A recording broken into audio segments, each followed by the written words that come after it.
the Phil Harris Alice Faye Show.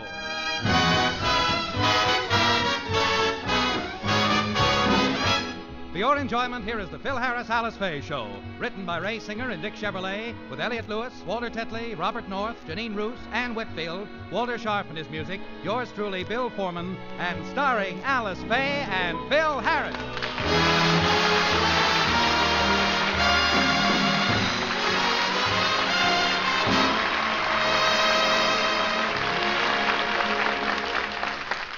Today, the Harris' youngest daughter, Phyllis, is celebrating her birthday.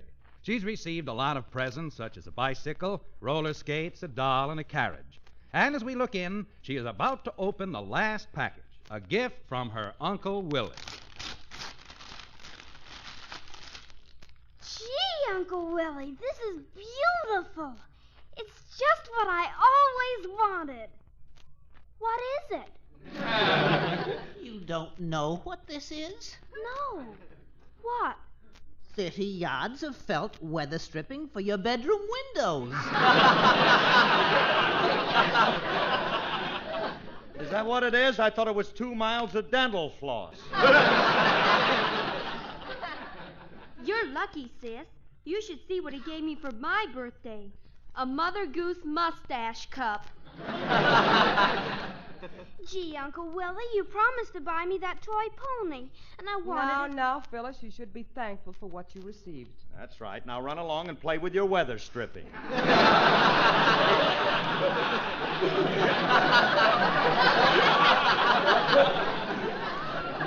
Go ahead, play cowboys and Indians.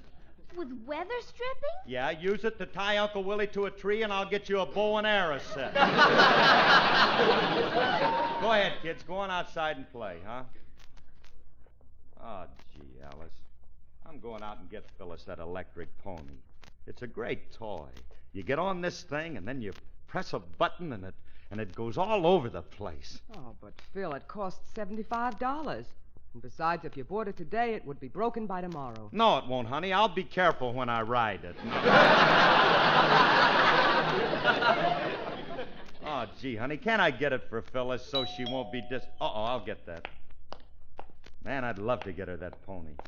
Kids are only young once, and they... Hiya, Curly. Oh, hello, Frankie. What's the matter with you? I feel terrible. It's little Phyllis's birthday, and she wants a pony. Why don't you get her one? Well, Alice says it's too expensive. Oh. Well, if a pony's too expensive, get her a jigger.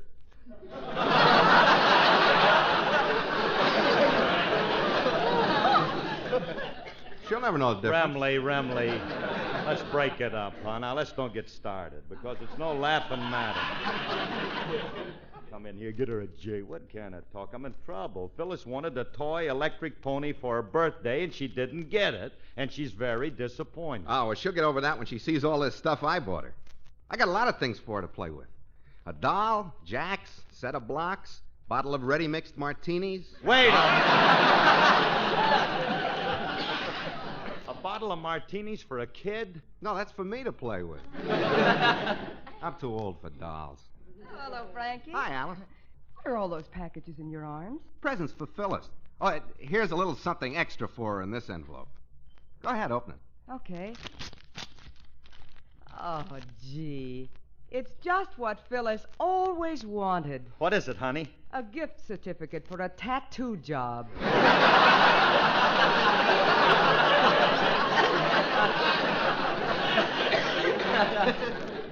I figured that would make a nice picturesque gift. Yeah. Oh, the kid'll look great with a battleship on her stomach. The big mole, maybe. Curly, don't be ridiculous. You can't put a big battleship on a little girl's stomach. Better make it a PT boat. Frankie, what kind of a gift is that for a little girl? A tattoo job? Yeah, I guess it is more practical for a grown woman. However, if you don't like that, here's something that's ideal for a child. Books. Oh, that's better. Books are wonderful. Wait a minute, Alice. Wait a minute. Now, don't go off the deep end. What kind of books, Mr. Remley? Educational books for children. Written and published by I.J. Grogan. Grogan?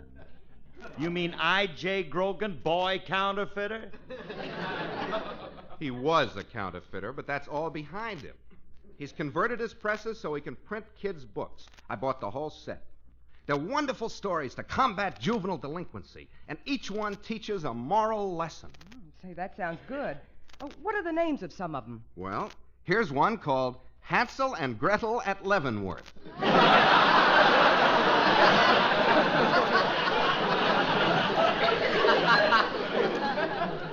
Or, no matter how good you make a $3 bill, never try to pass it at a bank. Frankie, that sounds like a great book for a child. Oh, honey, you ain't heard nothing yet. Listen to these. Heidi gets the hot seat. Little Red Riding and her hoods. And here's one that's really a Clyde. It's called Raggedy Ann Goes to Las Vegas. Yeah, that one teaches kids the pitfalls of gambling. Yes, that I can see. I can see that by the titles of some of these chapters. Listen to this, honey. How to warm up a cold deck. How to act nonchalant when caught with 5 aces. Well, yeah, and here's 50 fictitious names to use in case of a raid. All right.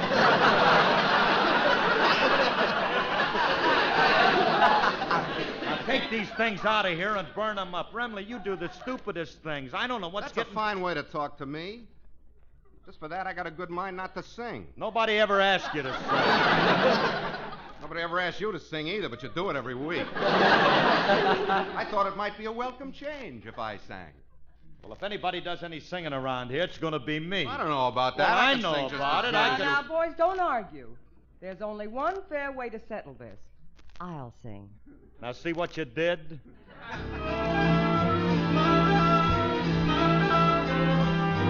It's a lovely day today, so whatever you've got to do, you've got a lovely day to do it in, that's true. And I hope whatever you've got to do is something that can be done by 2, for I'd really like to stay.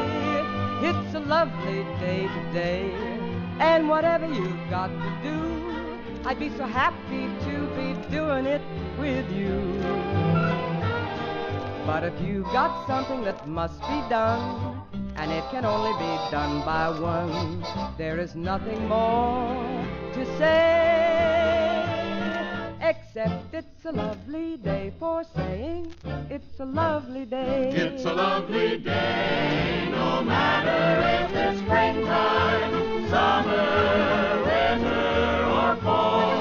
It's a lovely day. It's a lovely day. So whatever you've got So whatever you do, you got a lovely day to do it in, that's true.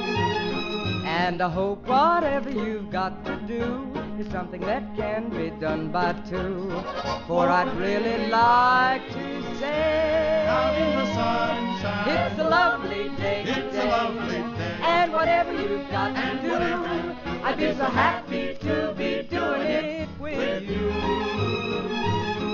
But if you've got something that must be done, and it can only be done by 1, there's nothing more to say, except it's a lovely day for saying it's a lovely day. Oh, it's such a lovely day.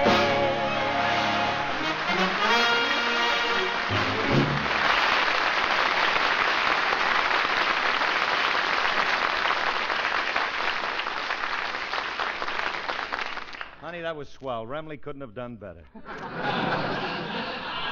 You know something, Alice? I've been thinking.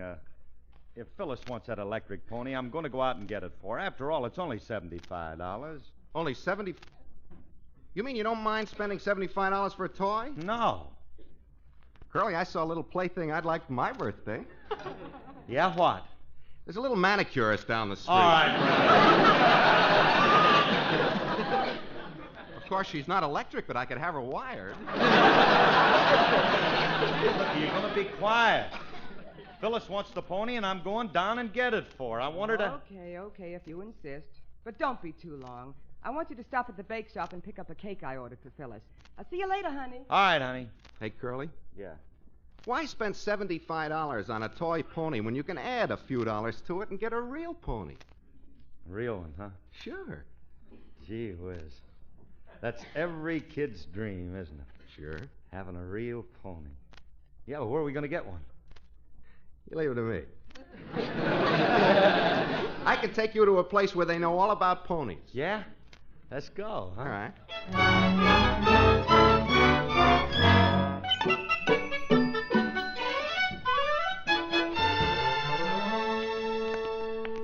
Well, here we are, Curly. Here we are where?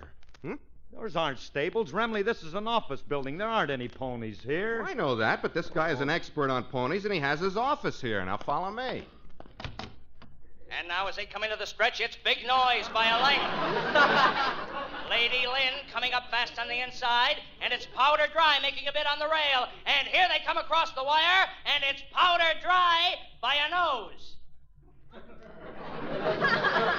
Thank you. This is a bookmaking establishment. No. So this is what they look like. Yes, and I don't want to see such goings-on, so I'll close my eyes and you lead me out of here. You ought to be ashamed of yourself, taking me to a place like this. I'm sorry, Curly. Well, you should be. I didn't know. I'd never been here before myself, and if I had known, I would Hey, never... Remley.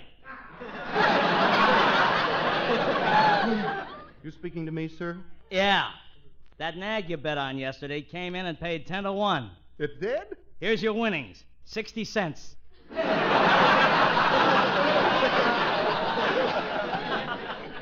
The horse paid 10 to 1 and you got 60 cents? Remley, aren't you getting a little reckless? Betting 6 cents on one horse? Or was it a 5-horse parlay? Don't be a wise guy. I bet it all on one horse. Across the board. Remley, why did you bring me here, Curly, you want a pony, and these guys know all about the pony. Yes, but I can't buy a pony here. Who says you can't?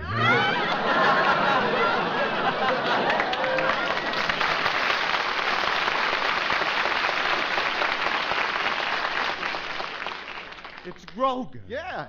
Hey, Grog, what are you doing here in Sam's bookmaking establishment? Do you place your bets with Sam? Well, no. I just come to see my dear old mother. You mean your mother hangs out in this bookie joint? She has to. She's Sam.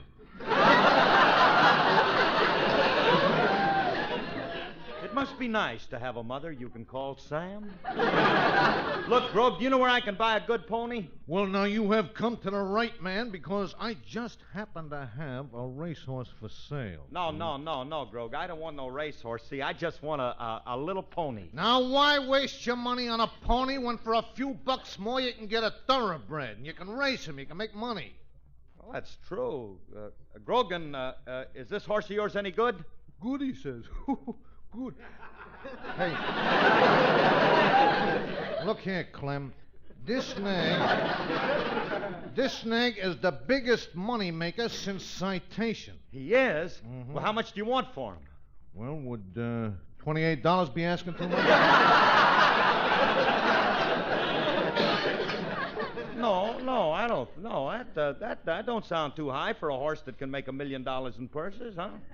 Look, Grogan, if this horse of yours is so good, then how come you're not racing him? Well, I did. Last year I raced him. I raced him at every track of the country, and I would still be doing it, except for one thing. What? I was barred from every track in the country. Grogan, did you do something dishonest?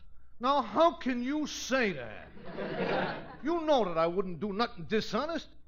Now, you buy this nag, kid, and I will throw in all the equipment that I used when I raced him. Well, what kind of equipment? Syringe, nose sponges, saddle with electric buzzer, you know. If you pay cash, I will also throw in a crooked jockey. Hey, Grog, what colors did your horse race under? Oh, I raced under different colors. There's 1 week I painted them black.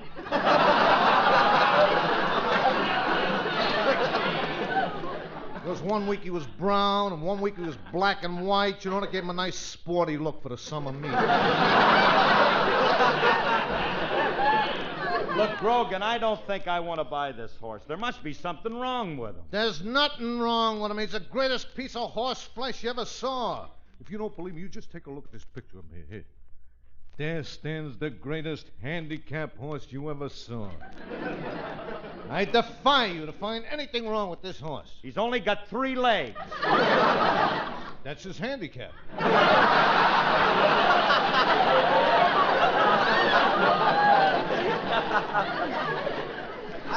I don't believe I've ever seen a racehorse with 3 legs. No. What do you call them, Grogan? Tripod.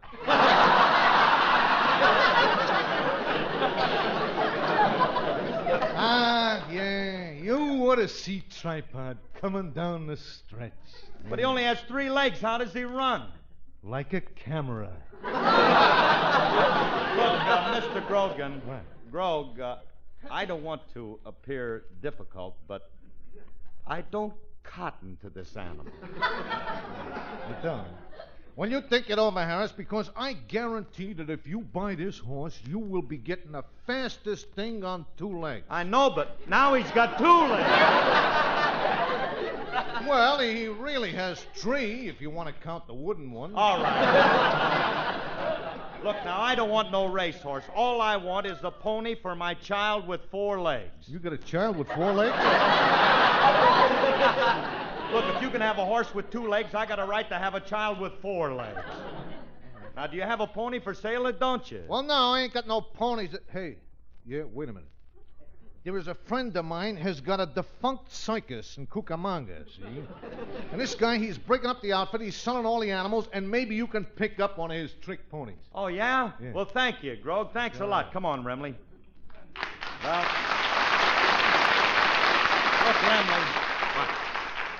We might as well forget about the pony because I haven't got time to go to Cucamonga. I got to pick up the kid's birthday cake and get home. Well, you get the cake. I'll go out and get the pony. Would you do that? You can trust me, Curly. All right, but look, now, when you get to the circus, remember I want a pet for the kids. So don't come back with the bearded lady, huh?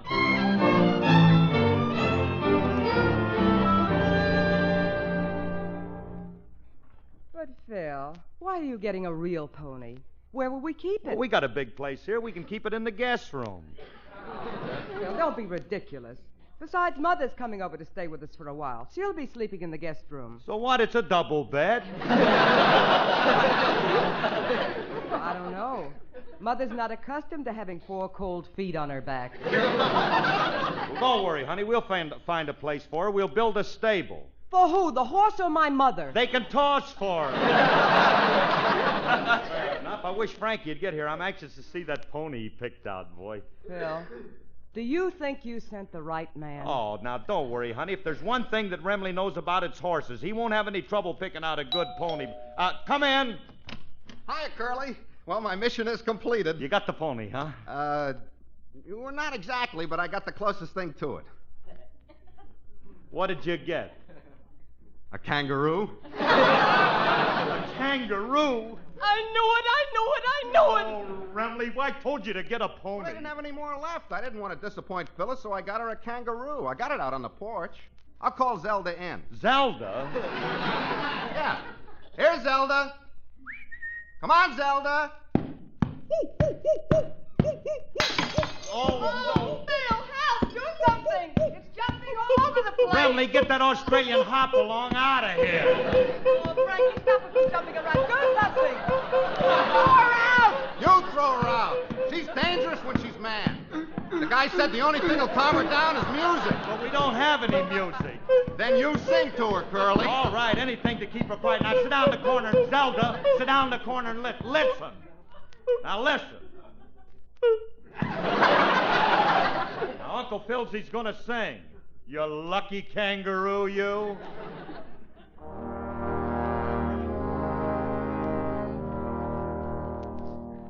Give me that old-time religion, that old-time religion. Give me that old-time religion, 'cause it's good enough for me. It was good for Paul and Silas, it was good for Paul and Silas, it was good for Paul and Silas, and it's good enough for me. Show me that place by the river, that place by the river. Show me that place by the river on Jordan's sunny shore. What saved Daniel from the lions? Saved Daniel from the lions. What took Daniel with the lions? Deacon started telling me. Well, it was that old-time religion, yes, that old-time religion, yes, that old-time religion, and it's good enough for me. It helped Daniel with the lions. It helped to set him free. Well, if it's good enough for Daniel, then it's good enough for me. So give me that old-time religion. Give me that old-time religion. Give me that old-time religion. It's good enough for me. 'Cause I'll be listening for Gabriel. I'll be listening for Gabriel. I'll be listening for Gabriel to blow on Judgment Day. What helped David with Goliath? Help David with Goliath. What helped David slay Goliath? What was it set him free? Well, it was that old-time religion, yes, that old-time religion, that old-time religion, and it's good enough for me. It helped David with Goliath. It helped to set him free. And if it's good enough for Davy, then it's good enough for me. Give me that old-time religion, old-time religion, that old-time religion, it's good enough for me. Now what rescued Brother Jonah? What rescued Brother Jonah? What was it saved old Jonah from the belly of the whale? Just that old-time religion, that old-time religion, yes, that old-time religion, and it's good enough for me. It saved Jonah from the whale, yes, it helped to set him free. And if it's good enough for Joni, then it's good enough for me. So give me that old-time religion, that old-time religion, give me that old-time religion, it's good enough for me. Well, give me that old-time religion, that old-time religion, give me that old-time religion, it's good enough for me. Give me that old-time religion, that old-time religion, give me that old-time religion, it's good enough for me.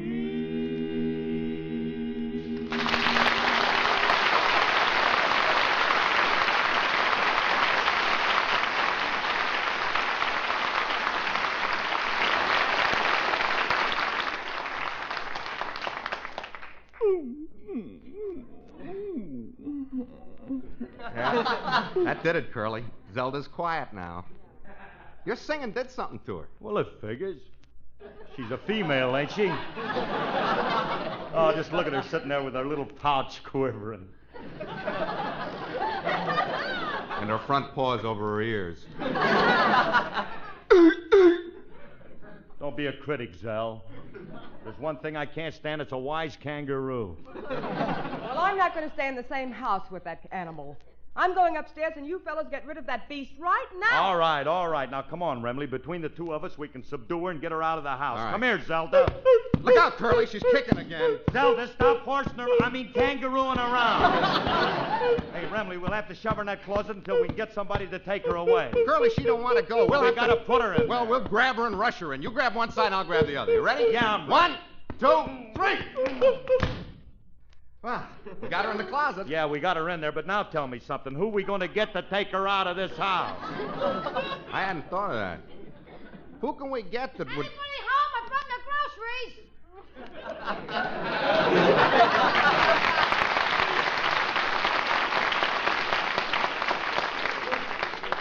Curly? Yeah, the trainer just came in with a basket on his arm. Yeah, we'll get Julius to take her out. Yeah, but how? We'll tell him we got a dame for him in the closet. She wants to go out with him. Yeah, with... Miss Faye, put the groceries Hey, up. hiya, Julius. Are you home again? Don't you ever wake? All right, kid, I got a right Why to don't be... you look for a job and stop sponging off your wife? I hope Zelda kicks his brains out. Julius, I'm going to do you a big favor. I'm going to arrange a date for you. With what? With one of my girlfriends. How'd you like that? That depends. What does this anteater look like? She doesn't look like an anteater. No, but you're getting warm, kid.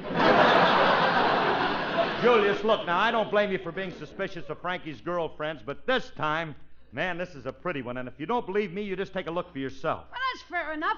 Where is she? Right in this closet. You keep her in a closet? Yeah, Julius, because she's kind of shy and she doesn't like to be seen in the light. Yeah, but if you talk nice to her, maybe she'll come out. Her name is Zelda. Go on in. Tell her I sent you. Okay. Hey, it's kind of dark in here. Zelda. Where are you, Zelda? My name is Julius. Well, say something, Zelda. Oh, this Remley really gets him.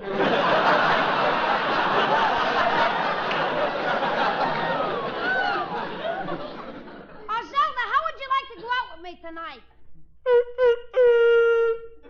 Well,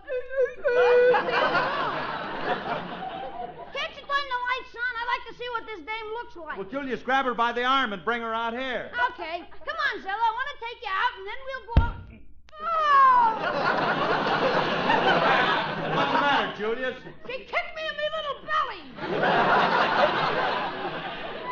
No dame can do that to me. Well, I don't blame you. Grab her and show her who's the boss. You said it. No dame's going to make a monkey out of me. Come here, you. I'm going to take you and... Now, wait a minute, Zelda. Not so rough there. You're bruising me. Let go of me. I'm wanting you to get your paws off of me before... Paws?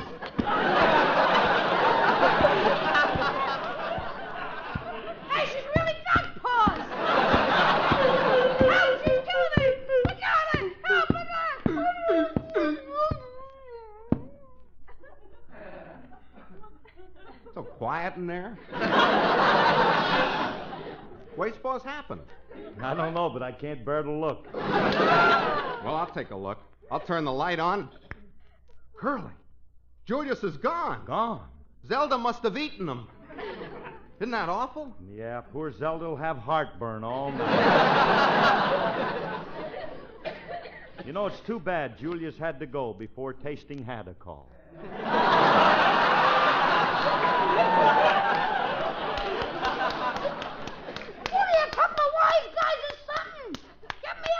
Julius, where are you? Zelda put me in her pouch. Oh, isn't that sweet? She thought he was one of her young. What's the idea of trying to date me with a kangaroo? You don't think a girl would go out with you, do you? Hey, Curly, now we got Julius and the kangaroo going steady. What's our next step? Open the front door. Yeah. Hi-ho, Zelda! Away! Stop her! Stop her! Zelda, stop jumping! I'm getting seasick! Zelda, she's running away! Don't get excited, kid. A kangaroo's like a homing pigeon. She'll go back to where she came from. Where did she come from? Australia. So long, son. Follow my arms. Don't forget the right, kid.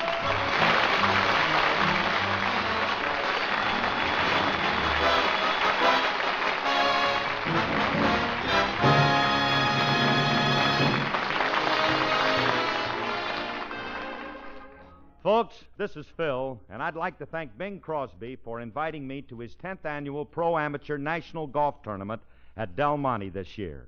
And also thanks to my good friend Maury Luxford for pairing me with a great guy and a terrific golfer, Dutch Harrison. And thanks to Dutch, we won the Pro-Amateur. And that was my biggest thrill next to seeing the 39,000 fans turn out for Bing's tournament. And Bing, as he always does, turned over the entire proceeds. And this year, $40,000 went, thanks to Bing, to the community chest for youth centers and polio work. Good night, and thanks again, Bing. Good night, champ.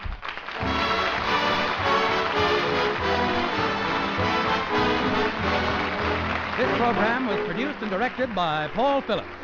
Included in today's cast were Stan Freeberg, Sheldon Leonard, and Jerry Hausner. The part of Frankie Remley was played by Elliot Lewis, and Julius was played by Walter Tetley.